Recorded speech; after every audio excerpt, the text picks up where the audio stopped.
রমাদানুল কারীমের শেষ দশকের প্রতিটি রাত একটুও না ঘুমিয়ে সারা রাত জেগে থাকা এবং জেগে ইবাদতবন্দি করা, এটা নবী আলাইহিস সালামের গুরুত্বপূর্ণ একটি সুন্নাহ।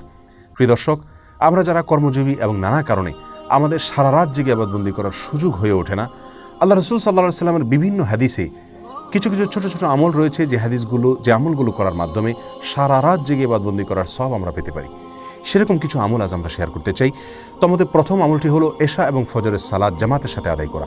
এ বিষয়ে সহিহ মুসলিমের এক হাদিসে বর্ণিত হয়েছে, রাসূল আকরাম সাল্লাল্লাহু আলাইহি ওয়াসাল্লাম ইরশাদ করেছেন, মান সাল্লাল আশা ফি জামাআতিন কানা কা কিয়ামি নিসফি লাইলা। যে ব্যক্তি এশার নামাজ জামাতের সাথে আদায় করবে, আল্লাহ সুবহানাহু ওয়া তাআলা তাকে অর্ধ রাত জেগে ইবাদতবন্দি করা, দাঁড়িয়ে ইবাদতবন্দি করার সমান সওয়াব দান করবেন। ওমান সাল্লাল আশা ওয়াল ফজর মাল জামাআ ও ফি জামাআ কানা কা কিয়ামি লাইলা। আর যে ব্যক্তি এশা এবং ফজর উভয় সালাত জামাতের সাথে আদায় করবে, আল্লাহ সুবহানাহু ওয়া তাআলা তাকে সারা রাত জেগে ইবাদত করার, দাঁড়িয়ে ইবাদত করার সওয়াব দান করবেন। দ্বিতীয় আমল হলো ইমামের সঙ্গে এশার সালাত এবং তারাবির সালাত সম্পূর্ণ শেষ মুহূর্ত পর্যন্ত থেকে আদায় করা। এ বিষয়ে তিরমিজি এবং আবু দাউদে বর্ণিত হাদিসে রাসূল আকরাম সাল্লাল্লাহু আলাইহি ওয়াসাল্লাম ইরশাদ করেছেন, ইন্নার রাজুলা ইযা সাল্লা মা'আল ইমামি হাত্তা ইয়ানসারিফা হুসিবা লাহু কিয়ামুল লাইলা। যে ব্যক্তি ইমামের সঙ্গে রাতে সালাত আদায় করে, এশা পড়ে, তারাবি পড়ে এবং ইমাম চলে যাওয়া পর্যন্ত তিনি অপেক্ষা করেন, অর্থাৎ শেষ পর্যন্ত থাকেন সালাত ইমামের সঙ্গে, এ ব্যক্তিকে আল্লাহ সুবহানাহু ওয়া তাআলা রাতে দাঁড়িয়ে, সারা রাত জেগে দাঁড়িয়ে ইবাদত করার সমান সওয়াব দান করেন। তৃতীয়ত হলো রাতের যে কোনো সময় 100 আয়াত তেলাওয়াত করা। এ বিষয়ে সহিহুল জামে একটি হাদিস বর্ণিত হয়েছে, যে হাদিসে নবী আলাইহিস সালাম ইরশাদ করেছেন, যে ব্যক্তি রাতে 100টি আয়াত তেলাওয়াত করে, আল্লাহ সুবহানাহু ওয়া তাআলা তাকে সারা রাতের ইবাদতের সমান সওয়াব দান করেন, যে কোনো জায়গা থেকে 100 আয়াত তেলাওয়াত করলে রাতের ভিতরে।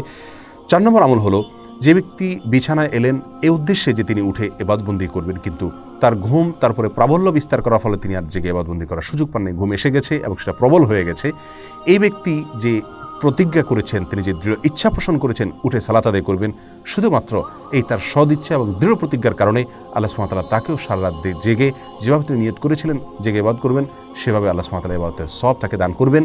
আর তার যে ঘুম এসেছে, এটি আল্লাহ সুবহানাহু ওয়া তাআলার পক্ষ থেকে তার জন্য সাদাকা বা উপহার ছিল।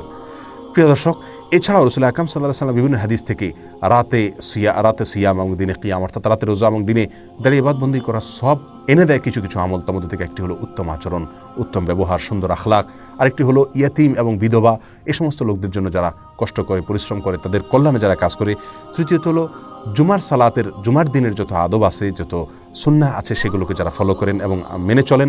আর চতুর্থত হলো আল্লাহর রাস্তায় রাত জেগে যারা পাহারাদারির কাজ করেন একদিন এবং এক রাত, তাদেরকে আল্লাহ সুবহানাহু ওয়া তাআলা রাত জেগে ইবাদতের সওয়াব দান করে থাকেন। প্রিয় দর্শক, অতএব আমরা এই সমস্ত আমলগুলোর মাধ্যমেও রমাদানুল কারীমের শেষ দশকে রাত জেগে ইবাদতের সওয়াব আমরা নিজের করে নেওয়ার চেষ্টা করতে পারি। তবে বলাই বাহুল্য, সারা রাত জেগে ইবাদত বন্দেগী করা আর এই সমস্ত আমলের মাধ্যমে শর্টকাট ওয়েতে ইবাদত বন্দেগীর সওয়াব অর্জন করা, দুইটা আসমান এবং জমিন যেরকম তফাৎ, তার চেয়ে বেশি তফাৎ এই দুইটার মধ্যে রয়েছে।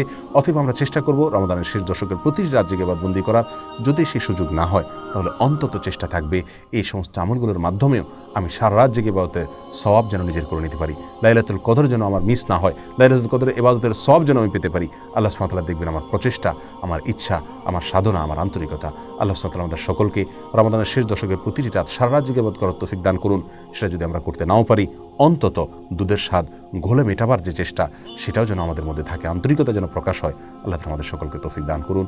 জাযাকুমুল্লাহু খায়রা। আসসালামু আলাইকুম ওয়া রাহমাতুল্লাহি ওয়া বারাকাতুহু।